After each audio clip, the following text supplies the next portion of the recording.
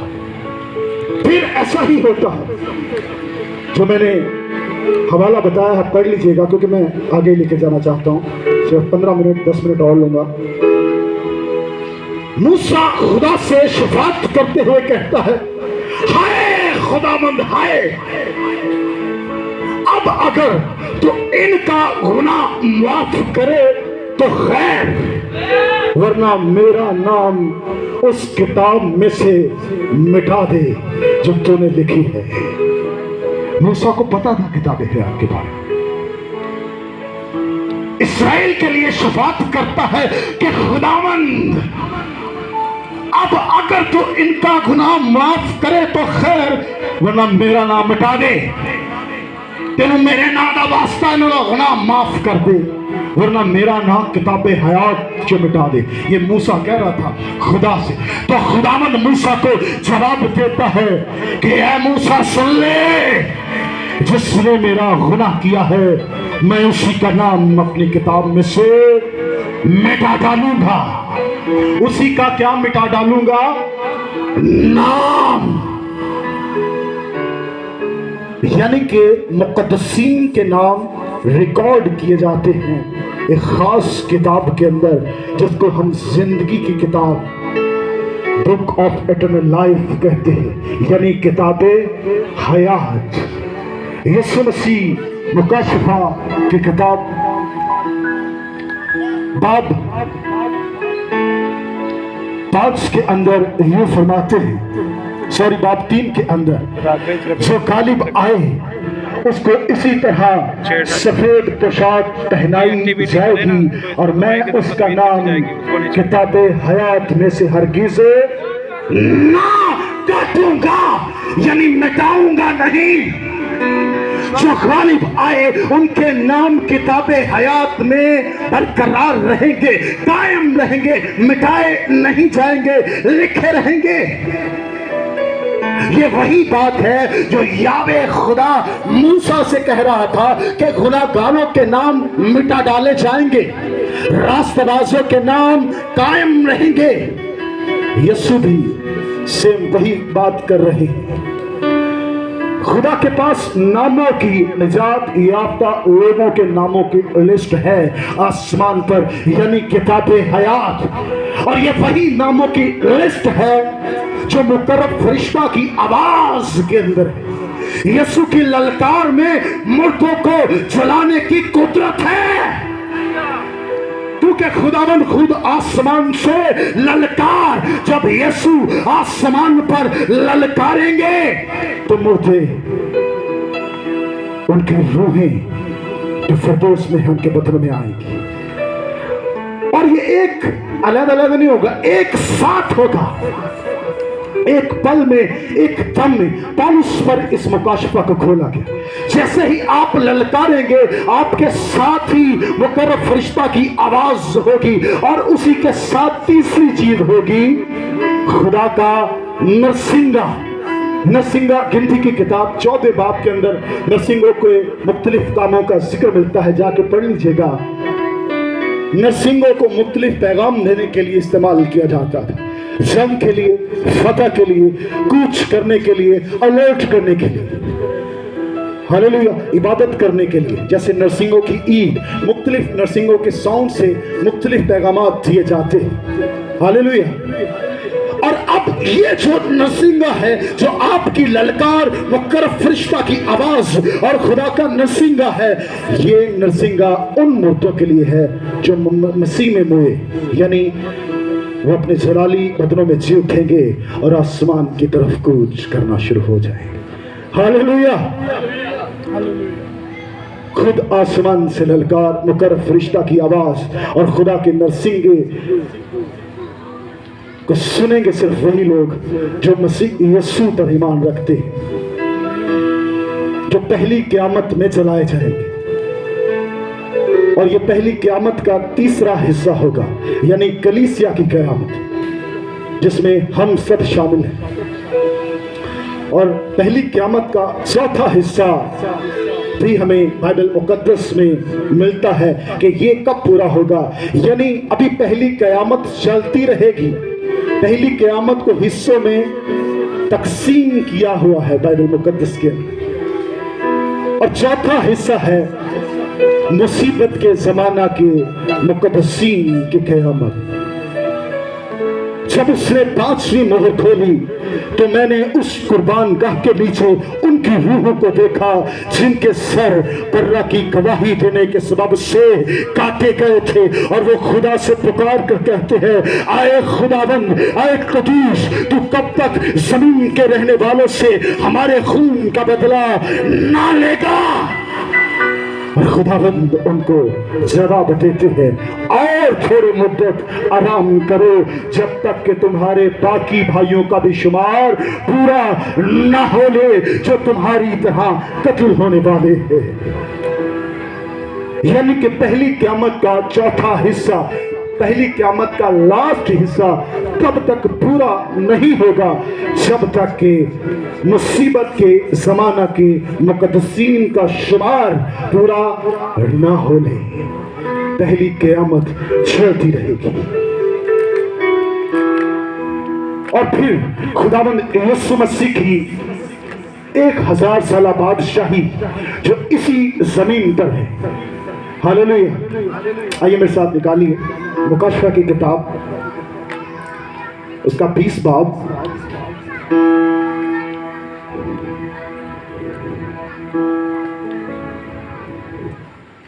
مکاشفہ کی کتاب باب نمبر 20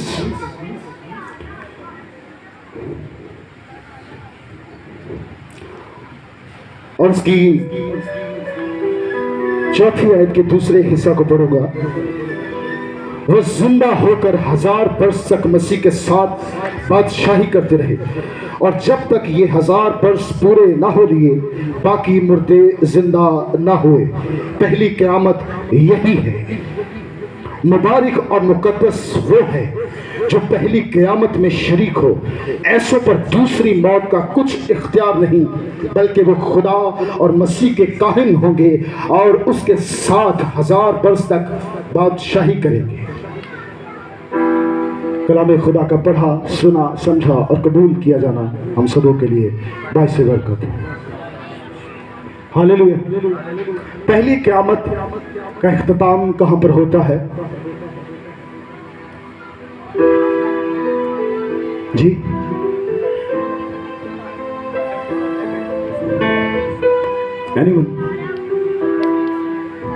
کوئی بات نہیں۔ پہلی قیامت جب تک مصیبت کے دور میں شہید ہونے والوں کا شمار پورا نہیں ہو جاتا۔ ہاللیلویہ۔ اور جب یسوع آتے ہیں تو یہ جی اٹھیں گے۔